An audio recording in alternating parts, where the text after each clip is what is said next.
The Eagles offense set to begin their next drive.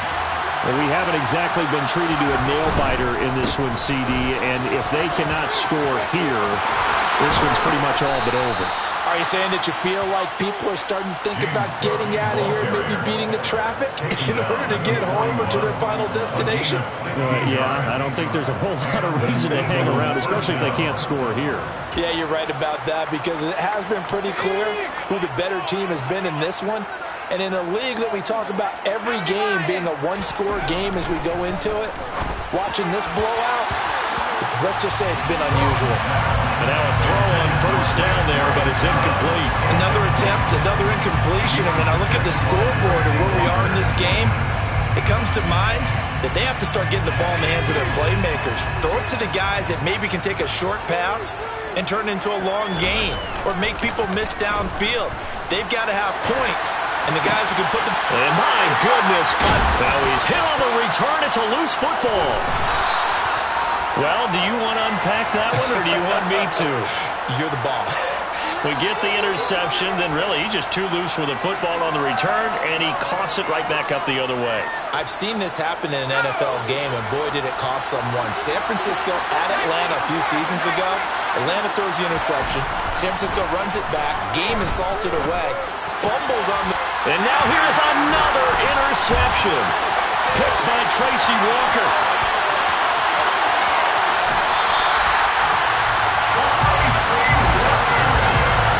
Well, to be blunt, not a whole lot has gone right for this defense in this ball game, but that's something right there. Still in the third quarter. It would take something around miracle territory for a comeback, but maybe that's a start, Charles. It certainly is, and they're definitely showing that there's some fight still left in them.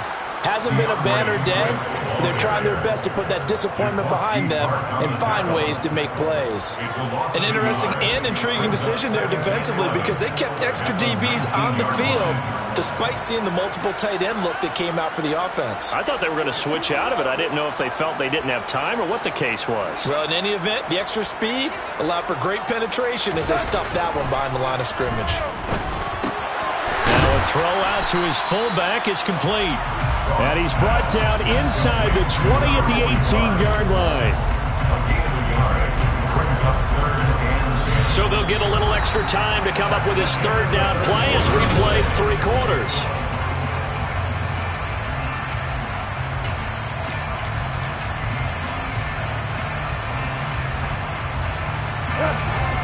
Right where this set of downs started, they need a full 10 here to pick up the first down and move the chains. On third down, here comes Swift. And he'll be brought down shy of the first down marker at the 11. It's a 7-yard run, but it does bring up fourth down. Okay, he didn't break that one all the way, but you got to know that he feels like he's right on the verge, and that's probably exactly what he's telling them in the huddle right now. On fourth down, Goff to the sidelines, and Detroit has Riley Patterson out there for the field goal. Patterson's kick is good, and that will extend their lead even further. Well, ultimately, not really sure that they're going to need those 3 points, but they'll take the 3 and they pad that lead. Yeah, this one's already wrapped up, but you and I both know if you're an offensive coordinator, you never let up on the gas unless the head coach tells you to do so, and maybe you've actually clicked him off in your headset so you can keep calling plays and trying to add to this lead.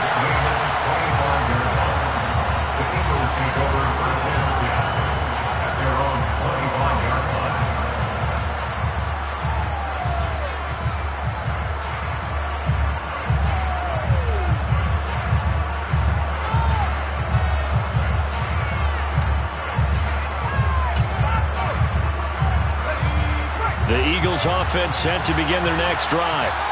And they knew coming in that this would be a tough place to go in and win a season opener. But this has just been... And my goodness, another interception. Picked by Jeff Okudah. And they take possession of the football and have it at the 36-yard line.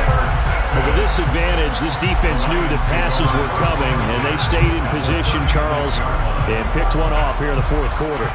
Yeah, what a way to cap things off, huh? Because I think this is part of the game within the game. They see the scoreboard, they see what they can accomplish, and they went for it. And he'll work his way inside the 30 now to the 28. Solid run on first down. Gain of 7 leaves them with a 2nd and 3. And I think we can get used to seeing more of that in this fourth quarter, especially if they're having success on the ground like they did there. Yeah, I think back when we met with the head coach in preseason, and all he talked about was building a bully. And I think it was this situation he was envisioning. Trying to ice a game, plenty of time left, but being able to give the ball to his big runner and pound away and try and finish off a game. It's nice every now and then in this game not to see people overthink it. Just hand it to the old reliable guy, let him pick up the first down.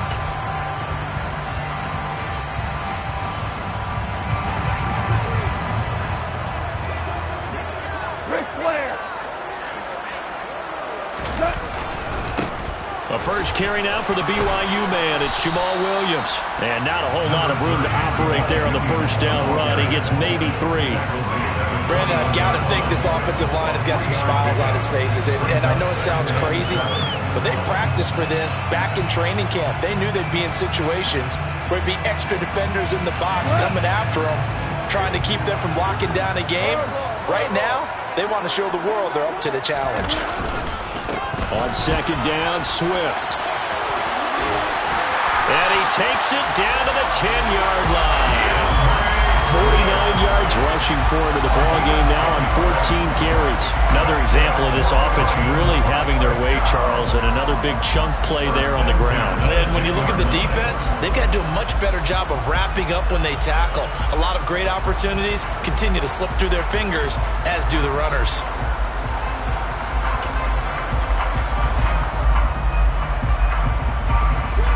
So not quite a 1st and goal. It's 1st and 10 from the 10. They'll stay on the ground with Swift. And he will maneuver his way down to about the 7. A gain of 3, 2nd down. This drive is pretty clear. Almost feels like old school fundamentals, doesn't it? Want to impose their will on the defense. Was that 5 straight runs? Yeah, 5 straight carries to start this drive. And like you said, the way it's working, they may just stick with it. And he'll be stopped just outside the 5 at the 6. Call it a 1-yard gain on the play. And that'll lead here to a 3rd down. At this stage of the game, with the score where it is, the key here is stay in bounds, and he did just that. Not by a huge margin, but he stayed in. And those come up in what we like to call winning edge meetings. The things that you have to do. Late game situations, kicking situations, doesn't matter what it is, the things you have to do to win a game, and that comes up in that meeting, then you practice it, they've got to be happy to see it executed, being able to stay in bounds and work the clock. Just a yard on the run there, and that's going to bring us to a 4th down. Well, this was just simply excellent defense. On this 3rd down, they had to be alert for the possibility of a pass, but that didn't stop them at all from understanding what was going on when they decided to run the football, and they just swarmed and stopped them for almost no gain. Well, the only silver lining on the other sideline, CD, is that they kept him out of the end zone, but still, that's another 3 points added on to this large lead. Yeah, no shortage of scoring or big plays on defense in this one. And even up by 4 possessions, still finding ways to create opportunities and capitalize with points.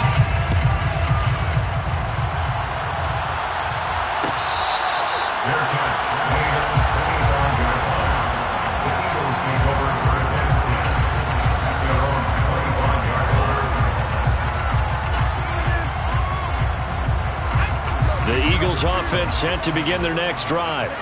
But we said it at halftime that they would need a nearly perfect second half to erase that deficit that they were facing, CD. But unfortunately, the second half has pretty much been a carbon copy of the first. Yeah, that early lead was almost insurmountable the way their opponent was playing. And partner, they do have some good news, though. This one is getting close to being over, and they can try and hit the reset button starting tomorrow. Officially nothing on that last run. They'll try again, 2nd and 10. Back to throw. Strong.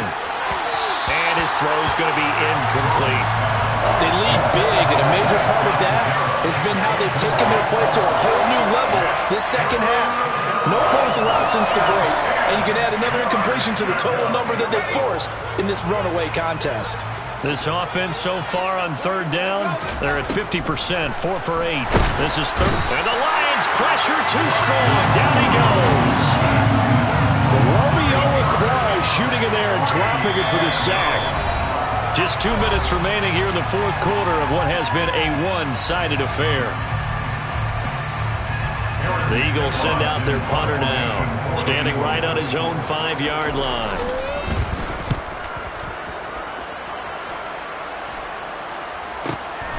Fielded just inside the 30. A big kick, 50 yards that time with a return of 4. And the Lions will take over. The Lions will use the first of their timeouts. That'll leave them with 2 remaining. We'll be back after this.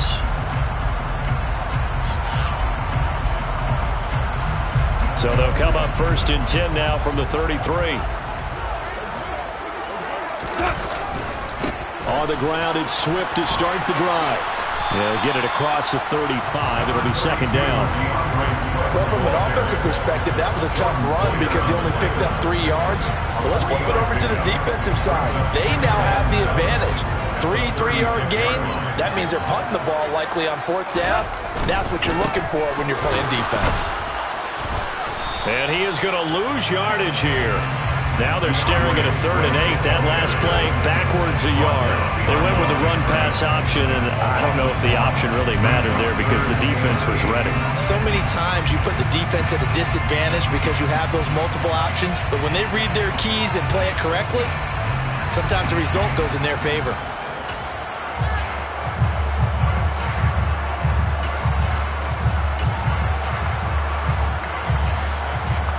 They'll be in search of 8 yards here as they hope to convert the 1st down. Now Goff. He's got this, complete to Williams. And he is going to have a Lions 1st down as they're able to get the 3rd down conversion. There's absolutely been no stopping this offense today. They already have the big lead, obviously. Here in the 4th quarter, they could coast to the end, but right now they're not passing up any chances to put up some garbage time yardage. And, partner, why would they? Because who knows the next time you'll be playing as well as you have today. When you're in that zone, you go ahead and take full advantage of it. You don't worry about your opponent. You just worry about what you're doing. Typically, we think it's the strong safeties that are better tacklers, especially closer to the line of scrimmage amidst traffic. But in this case, how about the free safety coming up and making the big-time play? Right back to Swift again on 2nd down. And he is going to be stopped here at the line of scrimmage, and time is going to expire in this football game. Well, CD, always a little extra excitement for Week 1, and one of our early window games here in Week 1 on a Sunday comes to a close. Good to be back in the booth with you, my friend. And it's good to be back in the booth with you as well. And we know that not everyone's going to start the season 1-0, right? Half the league is going to have a loss on their record. But everyone's going to have to build off of that opener. And how many coaches tell us every single year, you make your most progress between Week 1 and Week 2. We'll see how both of these teams progress the rest of this season. So for Detroit, it's a fantastic start as they roll to a blowout victory here in the season opener. And they'll get to stay home again next week as Washington comes to town. Meanwhile, for the Eagles, they go down to defeat here in the opener. And they'll get a home date next week against the Minnesota Vikings.